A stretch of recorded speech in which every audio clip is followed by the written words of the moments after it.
cómo se presenta clínicamente. Una debilidad muscular grave, su nombre mismo está indicando, ¿verdad? ¿Cuáles son los primeros músculos en ser afectados? Los de ropa, ¿no? O sea, el primer síntoma es ver dolor, porque ya no se puede enfocar muy bien. Se cae el párpado, el cuello, los brazos, los músculos respiradores y se mueve. Esta es una enfermedad autoinmune, como muchas enfermedades hay autoinmunes. ¿Qué significa? ¿Qué significa autoinmune?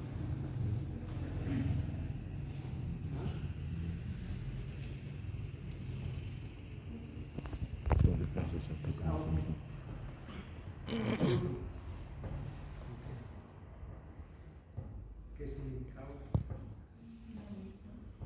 Uno mismo. Entonces, uno mismo se ataca, el organismo ataca a sí mismo. Como les decía, hay muchas enfermedades autoinmunes, entre ellas podemos explicar, por ejemplo, la miastenia gravis, una. De otras, ¿cuál sería? La artritis, una enfermedad autoinmune. Ahora hay enfermedades hepáticas, personas que nunca toman trago, mujeres que casi no beben, muy pocas excepciones, entonces empiezan a tener cirrosis hepática por una enfermedad autoinmune, el lupus, otra enfermedad autoinmune. Entonces, en todas estas enfermedades el organismo, la fiebre reumática, una enfermedad autoinmune. Entonces, es por un parecido con las bacterias u otras sustancias que entran al organismo, y entonces, como el organismo tiene anticuerpos, esos anticuerpos van a atacar las células que se parecen mucho, digamos, en su estructura química, no células, sino sustancias que se parecen mucho a estas sustancias extrañas, entonces va atacando no solamente a las sustancias extrañas, sino va y ataca a las células del propio organismo. La endocarditis bacteriana es una de esas, que es bastante grave. Pero esto también es grave y es mortal, ¿no? Entonces, por autodestrucción de los receptores colinérgicos.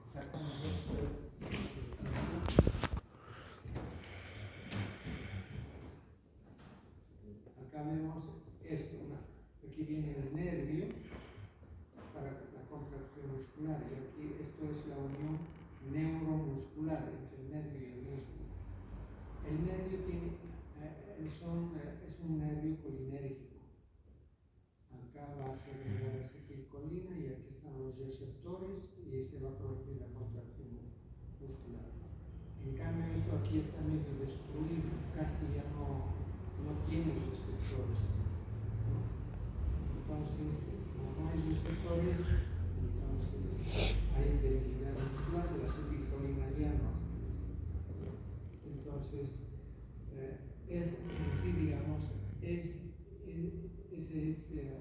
es lo que va a producir la miastenia grave, ¿no?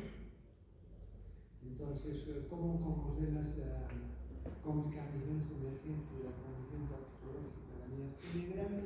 Debilidad muscular, sobre todo de los músculos pequeños, empezando, porque todavía el individuo, pero generalmente está flojo, no puede alzar cosas, inicialmente eso, ¿no? Después ya empieza con lo del ojo. Entonces, para saber bien cómo es esta historia clínica y en qué grado está, porque tiene diferentes grados de acuerdo a lo que se ha dicho, tenemos que hacer una historia clínica. Esta historia clínica nos va a dar de acuerdo a la anamnesis, la evolución de esta enfermedad, ¿no? Entonces, para hacer un tratamiento también, lógicamente nosotros no nos corresponde hacer el tratamiento de este tipo. No le vamos a recomendar nada, nada de eso. Pero sí puede ir al consultorio, ¿no? Entonces, si va al consultorio dental, lo que tenemos que hacer es primero la historia clínica, fijar citas por la mañana. ¿Por qué se fija citas por la mañana? De esto también hemos hablado. ¿Ah? ¿Por qué fijamos las citas por la mañana?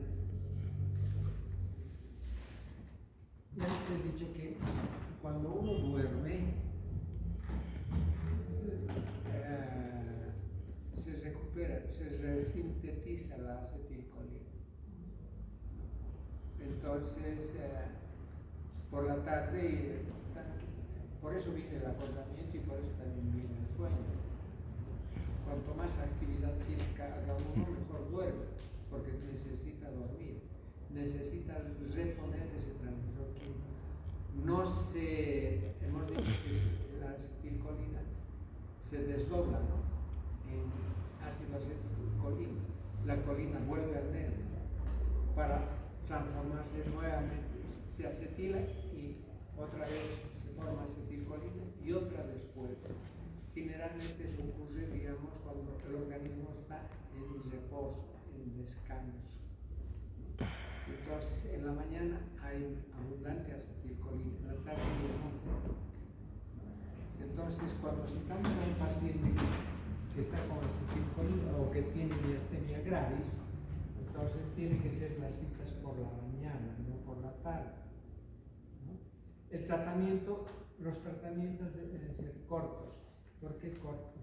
Porque cuando uno abre grande la boca, entonces se cansa, pues, porque hay mucha contracción muscular. Todos los tratamientos tienen que ser. Es bien difícil tratar este tipo de pacientes, es muy, muy difícil, ¿no? Entonces, tenemos que hacer, digamos, el tratamiento odontológico por las mañanas en consultorio dental, siempre y cuando el paciente no esté muy grave. En algunos casos se hace el tratamiento plasmaférico. ¿En qué consiste este tratamiento plasmaférico? Ya en los últimos periodos, ¿no? Entonces, sacar la sangre, sacar todos los anticuerpos posibles. Entonces, con eso se podría recuperar algo el paciente, con el tratamiento plasmaférico. Pero, digamos, la evolución siempre va a ser la misma, ¿no? Entonces, consiste en hacer una circulación de la sangre extracorpórea, ¿no? Y sacar los anticuerpos que están yendo a la articulación y están empeorando. Entonces, se controla mucho, digamos, los fluidos con suctores de alta potencia que controlar, ¿no? Entonces, siempre en estos casos hay que tener mucho cuidado. Ahora, en caso de proceder a la construcción de prótesis, tenemos que hacer las prótesis bastante delgaditas. Si es que son prótesis, no podemos hacer una, porque las prótesis, uno se adhieren a la mucosa por succión, por una especie de principio de Van der Waals, pero a la vez los pacientes tienen que saber manejar la prótesis. Inicialmente, digamos, es difícil, después comen hasta tostados, ¿no? ¿Por qué? Porque sus músculos empiezan a, digamos, a agarrar la prótesis. Los músculos del carrillo contraen de tal forma que agarran la placa en su lugar. Pero esto, digamos, se aprende con la práctica. Inicialmente, ¿de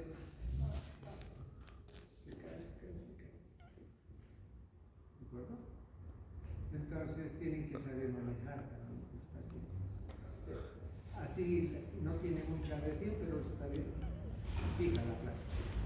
Cuando tienen miastenia grave, no pueden hacer eso. Entonces, para que, digamos, no contraigan mucho los músculos, tienen que ser bastante cómodos y tienen que ser muy delgados, ¿no? Ahora, las prótesis que si hacemos mal va a dificultar, por ejemplo, la deglución. Después también va a dificultar mucho la fonación, o sea, el habla. Va a haber una especie de serostomía. Entonces, en eso consiste. Cuando se va a hacer una extracción de un tercer molar, sí tiene que ser lo más corto posible, bien planificado por la mañana y, si es posible, un tratamiento plasmaférico. Y ya es en una clínica, no se puede hacer, digamos, en consultorio dental. En consultorio dental podemos administrar estos fármacos colinérgicos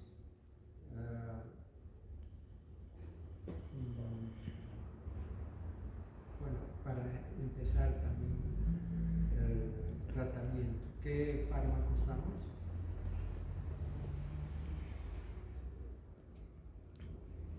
Isostigmina, pireostigmina, neostigmina. Neostigmina, ¿cuánto daríamos? 15 miligramos, ¿no? La piridostigmina podemos dar de 0,60 a casi hasta 1 gramo, dependiendo, digamos, de la gravedad del caso, podemos administrar. ¿Y cada cuánto tiempo? Cuando damos la neostigmina, 15 miligramos, podemos dar cada 6 horas. Pero cuando ya vamos a la piridostigmina, de acuerdo a la necesidad, si el paciente se está asfixiando, damos que cada 20 minutos, cada media hora. Ahora, ¿qué hace la piridostigmina y la neostigmina? ¿Qué tipo de fármacos son? ¿Cómo están actuando? ¿Por qué estamos dando en esta situación? ¿Por qué estamos dando? Tranquilizantes musculares, ¿cómo se llama eso? Es una anticolinesterasa, pues. Al ser una anticolinesterasa, de estas que hemos dicho sintéticas, porque la atropina, la atropina, piridostigmina, los compuestos organofosforados son sintéticos también. La atropina y la neostigmina son naturales, alcaloides de las solanáceas, ¿no? Entonces, ¿qué va a ser estas anticolinesterasas sintéticas? ¿Qué hace? ¿Cuál sería su mecanismo de acción? Va a impedir que la acetilcolina se metabolice. Pues.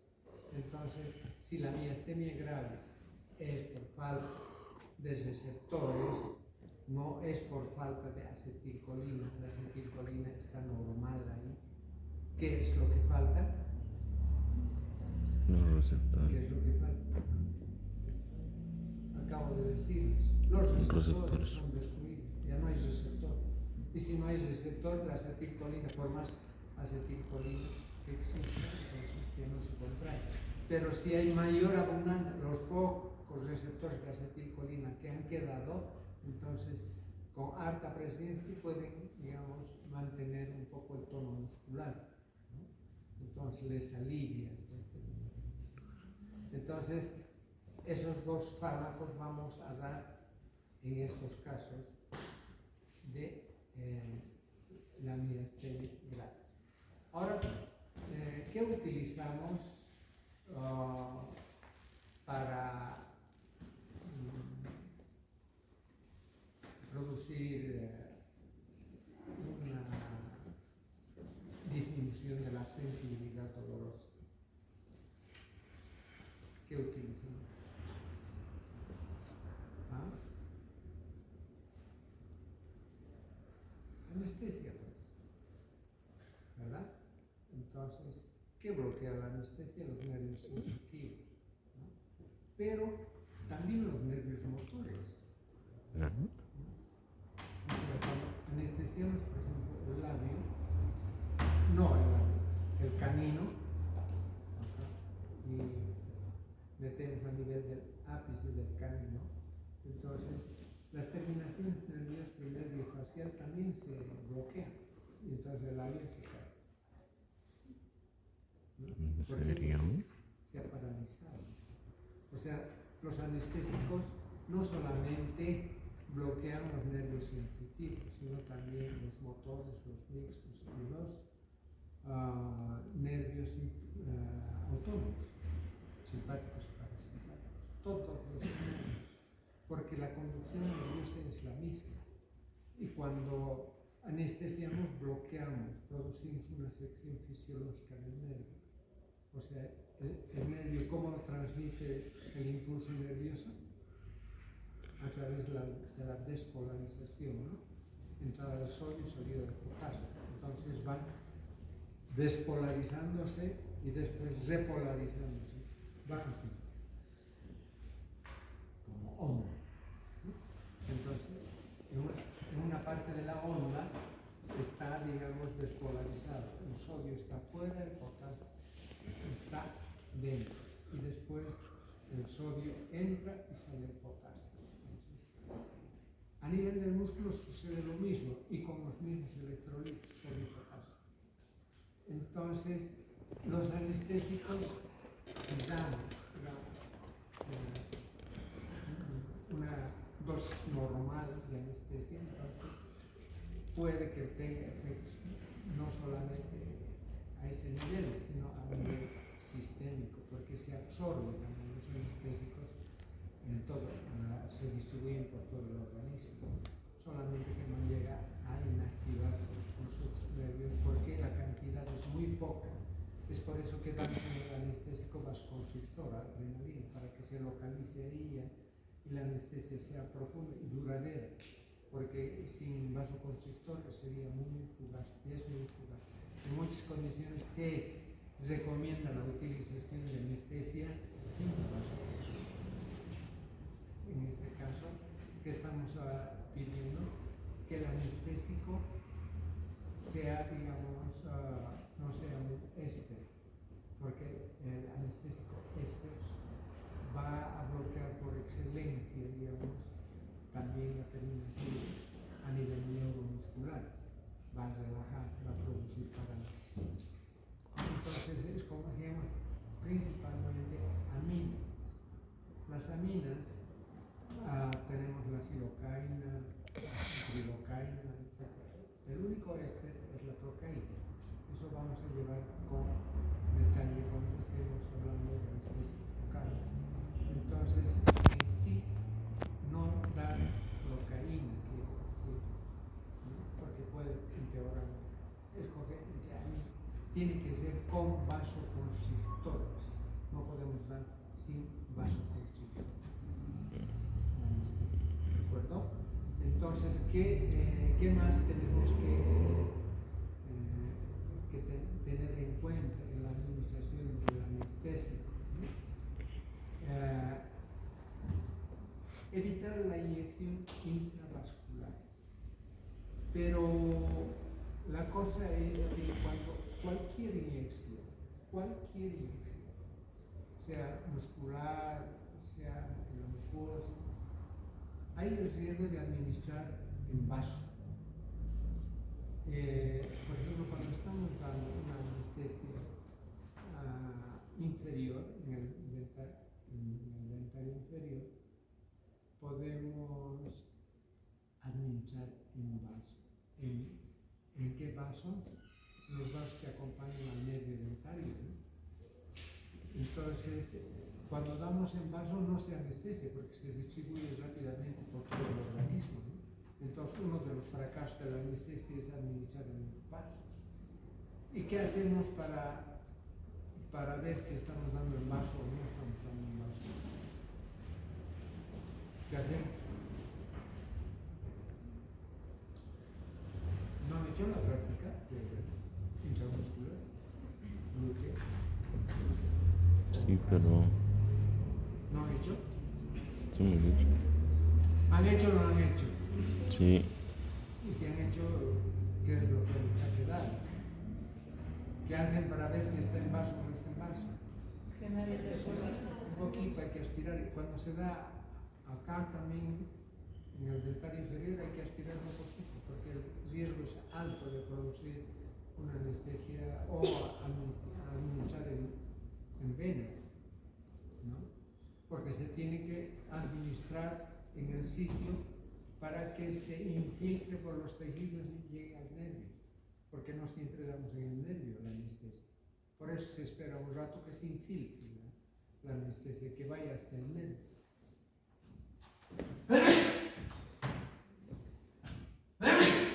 Cuando damos en el propio nervio o en el propio vaso, ¿qué va a pasar? Uno no va a ver anestesia, no pasa nada. En un individuo normal se distribuye por todo el organismo y no pasa nada.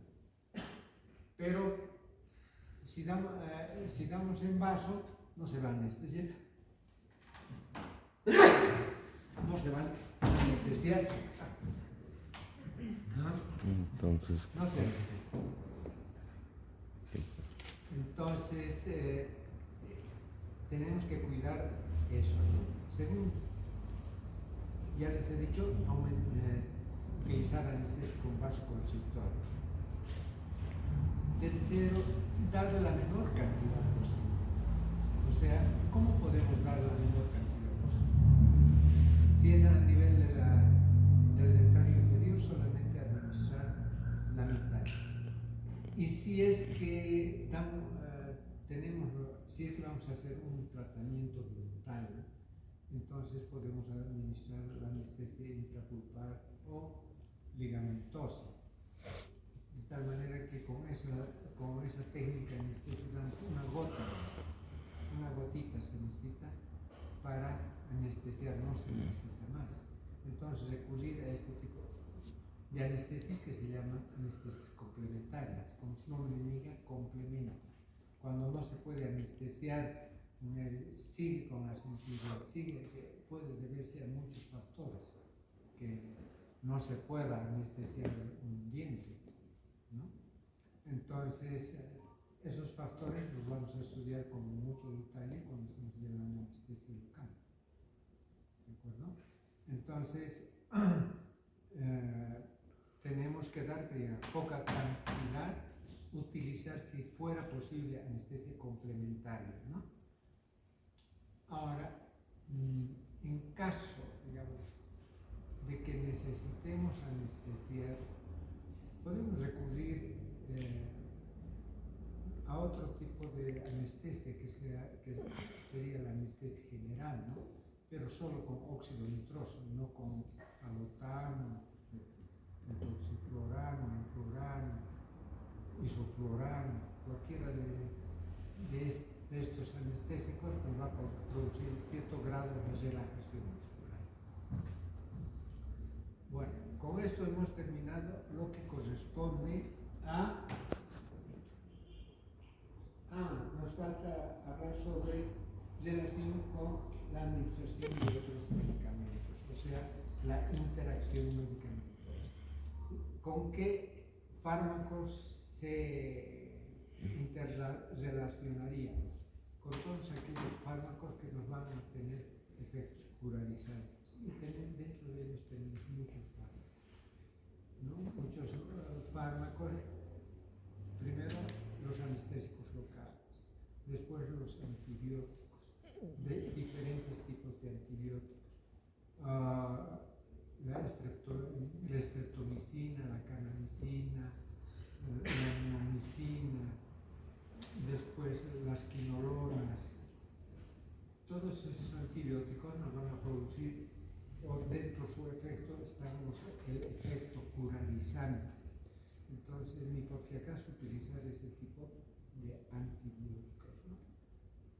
en sí, digamos, todos los fármacos que tengan efectos, o sea, los anticolinérgicos, ¿no? Los anticolinérgicos no debemos administrar. ¿Ya? Bien. Vamos a hablar ahora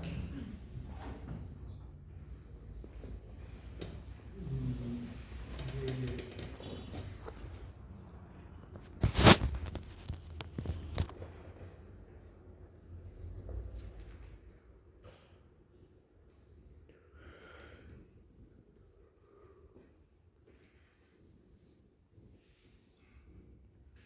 fármacos simpático-biológicos guanidinoides. El transmisor químico del sistema parasimpático, ¿cuáles son? ¿Cuál es el transmisor químico del sistema parasimpático? ¿Ah? Estamos hablando de la acetilcolina. La acetilcolina es el transmisor químico del sistema parasimpático pre- y postganglionar. Preganglionar y postganglionar es el transmisor químico. Ahora, en el sistema simpático tenemos dos transmisores químicos, que sería la adrenalina en el sistema parasimpático preganglionar y la acetilcolina. Preganglionar la acetilcolina y la adrenalina postganglionar. Acá tenemos esta figura que corresponde preganglionar acetilcolina, postganglionar adrenalina, ¿no? Esto hemos puesto en una diapositiva.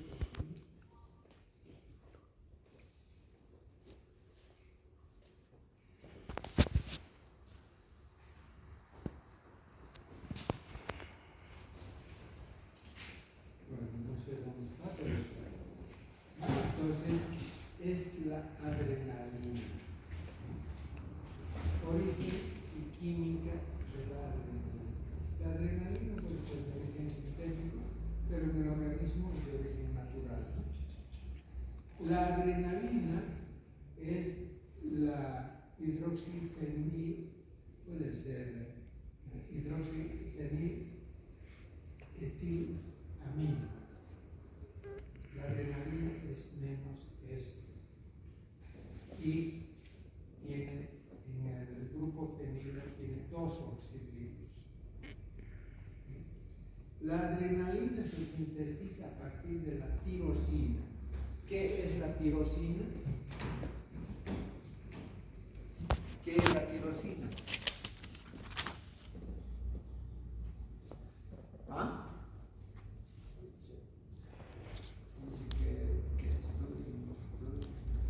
Les dan o no les dan, aprenden o no aprenden, no sé, por entender.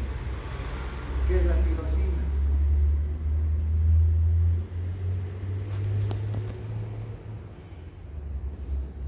¿O son amnésicos?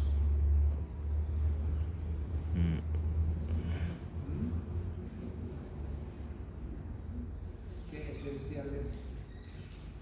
¿Qué hay esencial y no esencial? ¿Ah? ¿Qué necesitamos para vivir? Proteínas. Las proteínas, ¿por qué están constituidas? Por péptidos. Los péptidos, ¿por qué están constituidos? ¿Por qué están constituidos? ¿Qué forman los péptidos? ¿Qué forman los péptidos? ¿O por qué están formados los péptidos? Los péptidos forman proteínas. A los péptidos forman los aminoácidos. Los aminoácidos. Pero ¿y ese polvo? Eso llevan en todas las materias, sobre todo en bioquímica, en biología, yo supongo que llevo. O no llevo. ¿Ah? Hay dos tipos de aminoácidos. ¿Cuáles son? ¿Cuáles son? ¿Ah? Esenciales y no esenciales, ¿verdad? ¿Por qué se llaman esenciales? Sí, es Porque el necesario. organismo no sintetiza. El resto de los aminoácidos que no son esenciales, el organismo lo puede sintetizar. No es esencial administrar por vía bucal en los alimentos. Entonces, la adrenalina viene de la tirosina. La tirosina se produce una hidroxilación por acción de una enzima. La tirosina hidroxilasa. Aquí vamos a ver. Aquí tenemos la tirosina, esta es la fórmula aquí. Ahora, por acción de la tirosina hidroxilasa se aumenta un oxidrilo, nada más. Al aumentarse este oxidrilo se transforma en L-dopa. Ahora, la L-dopa, por pérdida de este grupo carboxilo por acción de la dopa de carboxilasa, se transforma en dopamina. La dopamina, como ven acá, ya tiene acción simpático-mimética, pero que está en proceso de síntesis. ¿Ya? Ahora, esta dopamina, por acción de la dopamina beta hidroxilasa, ¿qué quiere decir hidroxilasa? Que va a añadir oxidrilo. Entonces, añade a esta dopa que está así, añade este oxidrilo en el carbono 1. Entonces, esto se transforma ya en noradrenalina. Y cuando esta noradrenalina C-metila por acción de la N-metiltransferasa se transforma en adrenalina. Acá vemos este carbono que no había acá. Aquí hay el carbono, se transforma en adrenalina, ¿no? Entonces, acá tenemos el mismo proceso. Aquí tenemos la tirosina, ¿no? Tenemos la L-dopa, la dopamina, la noradrenalina. Ahora, esta noradrenalina y la adrenalina se encuentran en estas vesículas. Tenemos varios que son vesículas de depósito, ¿no? Unidas a estas proteínas, la sinapsina. Al estar unido con estas proteínas, que es la sinapsina, estas vesículas son de depósito, no son activas, no son para nada activas. Entonces, ¿eso qué quiere decir? Que existen otras activas que se denominan neurológicamente activas. ¿Qué significa cuando decimos neurológicamente activas? Que cuando se activa el sistema simpático se segrega pues adrenalina, ¿o no? Se segrega adrenalina y listo. Eso quiere decir. Ahora tenemos otras vesículas que se pavimentan acá, ¿no? Que son más farmacológicamente activas, o sea, llega el impulso nervioso y descarga. Se descarga al... ¿Qué es esto? Aquí está, digamos, la terminación nerviosa. ¿Y qué es esto y qué es esto? Este es el espacio intersináptico, pues. Y aquí están los receptores.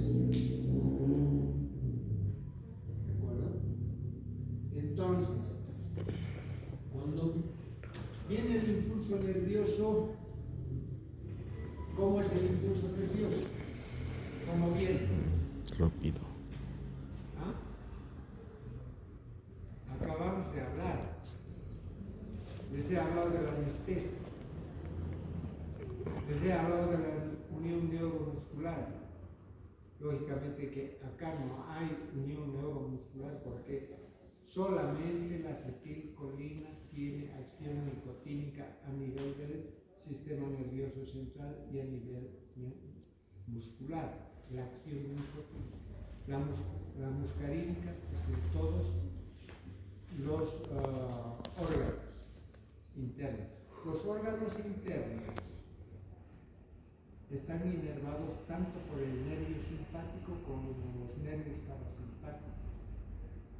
Si el nervio parasimpático estimula, el simpático deprime. Y si es a la inversa, el simpático estimula y el parasimpático deprime. Por ejemplo, la adrenalina a nivel del corazón, ¿qué va a producir? Taquicardia y vasoconstricción. Los parasimpáticos, ¿qué van a producir? Bradicardia y vasodilatación. Todo lo contrario, lo opuesto. ¿De acuerdo? Entonces, si estudiamos bien parasimpático, la acción del sistema nervioso parasimpático, de por sí ya podemos deducir que van a ser el resto de los fármacos que actúan a nivel del sistema nervioso autónomo. Pero sí hay que aprender bien lo que es el sistema parasimpático para poder decir. Después podemos deducir prácticamente. ¿Dónde estuvimos? Y el impulso nervioso. ¿Cómo es el impulso nervioso? ¿Cómo va el impulso nervioso? Abriendo los canales de sodio, pues entra el sodio, sale el potasio, ¿verdad? Entonces, ese impulso nervioso, sodio-potasio, llega acá. Aquí está. Este impulso sodio-potasio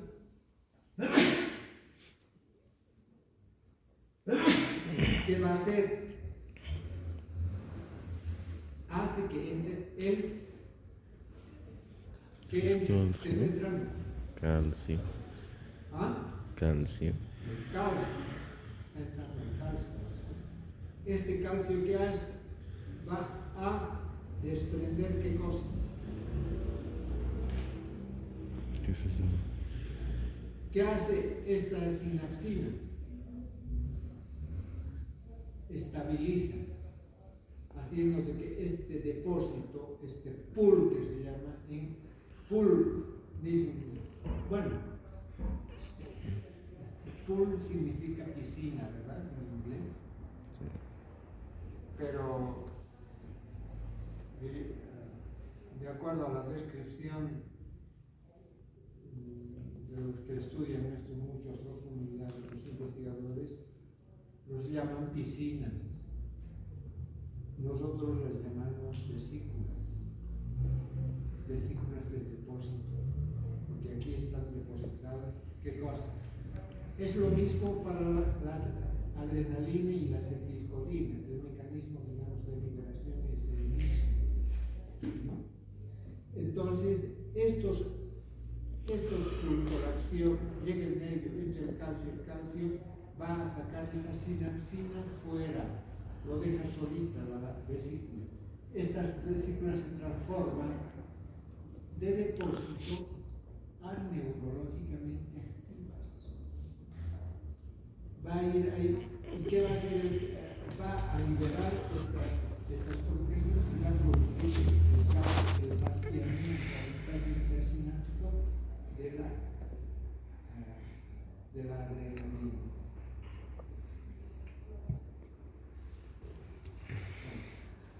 Acá se pone así en filita, digamos, las vesículas neurológicamente activas y las que están aquí arriba sin las proteínas estabilizadoras son también neurológicamente activas.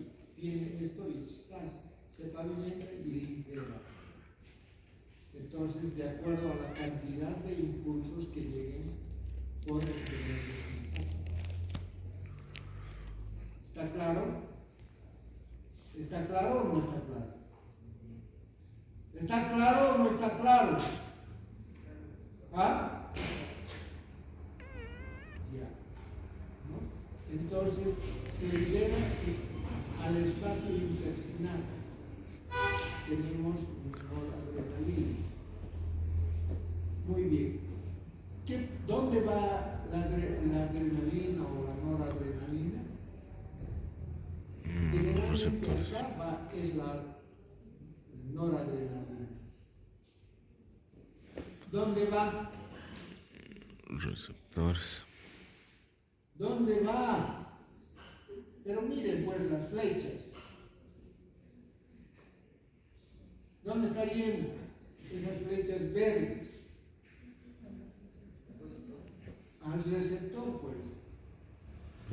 Entonces, tenemos diferentes tipos de receptores. Alfa 1, alfa 2, beta 1, beta 2. ¿No? Entonces, ¿dónde están los receptores alfa? Principalmente en los vasos. ¿Qué va a producir en los vasos? Va a producir vasoconstricción. ¿No? Los receptores alfa 2 se encuentran acá. Miren, receptor alfa 2. Ahí se encuentra. ¿Cuándo son activados estos receptores alfa 2? Cuando existe exceso de noradrenalina acá. Cuando hay mucho, entonces se activa el receptor alfa 2 y este receptor alfa 2 cierra los canales de calcio y al no haber ya calcio, entonces ya no se va botando mayor cantidad ¿de qué? De noradrenalina. Estamos haciendo un círculo. Entonces, el alfa 1, este receptor alfa 1, ¿dónde se encuentra? Vasos. ¿A qué nivel? Postsináptico, después de la sinapsis. Posterior. ¿No? Aquí está la terminación nerviosa, segrega noradrenalina y va a los receptores. ¿No? Pero si hay exceso, se activa el receptor alfa 2 que impide la liberación. Entonces, ¿cuál sería la acción? Acción negativa o de retroalimentación. No, hay mucho. Tápela. La tapa. De tal manera que ella no se va a seguir segregando noradrenalina. ¿Está claro? Muy bien. Entonces tenemos receptores alfa 1 postsináptico, alfa 2 presináptico. ¿No? Alfa 1, aquí alfa 1 presináptico, alfa 2 presináptico, alfa 1 postsináptico. Ahora tenemos receptores beta, beta 1, beta 2. La noradrenalina activa al receptor beta 1. ¿Qué va a producir el receptor beta 1? Va a producir muchas cosas, pero la principal es la cardioestimulación. Es cardioestimulante. Por eso estamos viendo esta acción en nuestra cardioestimulación. Y la beta 2, ¿qué va a producir? Vasodilatación y broncodilatación. ¿Qué va a producir? ¿Qué va a producir? Vasodilatación. Vasodilatación y broncodilatación. ¿Qué diferencia hay entre alfa 1 y el beta 2? Es Alfa 1, cardioestimulante. ¿qué es? Cardioestimulante. ¿Ah? vasoconstricción, y el beta 2, vasodilatación. O sea, la adrenalina y la noradrenalina tienen acciones vasoconstrictoras como vasodilatadoras, tienen ambas, ¿no? Ahora, ¿por qué cuando se segrega adrenalina produce a nivel de los vasos principalmente vasoconstricción, sobre todo de los vasos periféricos? ¿Por qué? Y no se produce vasodilatación si tiene ambas. Porque hay mayor receptor alfa solamente. A nivel de los vasos periféricos hay solamente receptores alfa. A nivel de los vasos de los músculos produce vasodilatación. ¿Por qué? Porque tiene receptores beta vasodilatadores. Entonces, cuando uno está, porque la adrenalina se segrega cuando uno está en tensión aprensiva, ¿no? Entonces, se produce vasoconstricción periférica y vasodilatación muscular para dar mayor potencia al músculo, ¿no? Uno que está en una pelea, una batalla, entonces se segrega harta de adrenalina. Y esa adrenalina da mayor velocidad y potencia al músculo, ¿no? Por eso se produce vasodilatación a este nivel. Ahora, tenemos lo que se conoce el nombre de fenómeno de Dale, que se escribe en español Dale. En inglés Dale. Dale. ¿Cómo es el fenómeno de Dale? En los nervios periféricos se tiene vasoconstricción, ¿no? Ahora, damos un bloqueante alfa. Cuando damos un bloqueante, bloqueamos la acción alfa, ¿y qué va a producir? Vasodilatación. Parece que la acción de la adrenalina que estaba produciendo vasoconstricción ahora va a producir vasodilatación porque no se han bloqueado los receptores beta que produce vasodilatación. Entonces, la acción beta, uno es cardioestimulante. Hay algunos autores ahora que dicen que existe otro receptor más que serían los beta 3, ¿no? Y hay algunos que dicen hay beta 4. Los beta 3, ¿qué van a hacer? Acá están produciendo cardioestimulación, lipólisis sería el beta 3 y aumento de la temperatura los beta 4, que dicen que se encuentra en el sistema nervioso central, ¿no? Pero lo que se ha enseñado hasta décadas pasadas, o una década pasada, es solamente beta 1, beta 2. Y hay otros que dicen que tenemos beta 3 y beta 4. ¿De acuerdo? Muy bien. Ahora, ¿qué pasa cuando esta vesícula se pone acá? Lo que se conoce como primero pavimentación. Después de la pavimentación, aquí están, aquí, sin estar abiertos como este ya se está convirtiendo a exocitosis, ¿verdad? Entonces,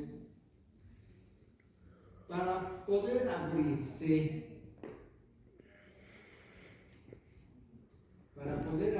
aquí tenemos, esta es la vesícula y esta es la membrana citoplasmática del nervio, ¿no? Entonces, esto y esto tienen que unirse. Se unen a partir de un entramado proteico donde interviene la cinatoglobina, sintagmina, la sintagmina, la sintagmobrevina o tagmina, ¿no? Se utiliza, aquí tenemos los iones calcio que nos van a facilitar, digamos, esta unión de estas proteínas. Tenemos aquí estas proteínas que se conocen con el nombre de NSF, ¿no? Que son una que es la N-etilmaleima, ¿no? Y la otra NSF soluble, que en su conjunto más las porciones o los elementos alfa, beta y gamma de los canales, se produce una proteína que se conoce con el nombre de SNAP, entonces todos estos elementos se interrelacionan para que se produzca la entrada de calcio y se produzca después la ruptura de estas dos membranas y se libere. Entonces, aquí se está produciendo la unión de estas dos membranas, se entrelazan y después se abren, ¿no? Entonces, aquí tenemos esta MUC18, que esta MUC18 es la que impide a la unión de la sintagmina con el resto de las proteínas, de tal manera que va a inhibir la pavimentación y va a inhibir la exocitosis, la unión de estas dos membranas. Ahora, tenemos los elementos de la neurexima, la interleuteína B, 1B, 2B, 1-alfa, 1 y 2-alfa. Son las interleuteínas que también intervienen en ese entramado proteico. ¿De acuerdo? Bueno, vamos a quedar aquí.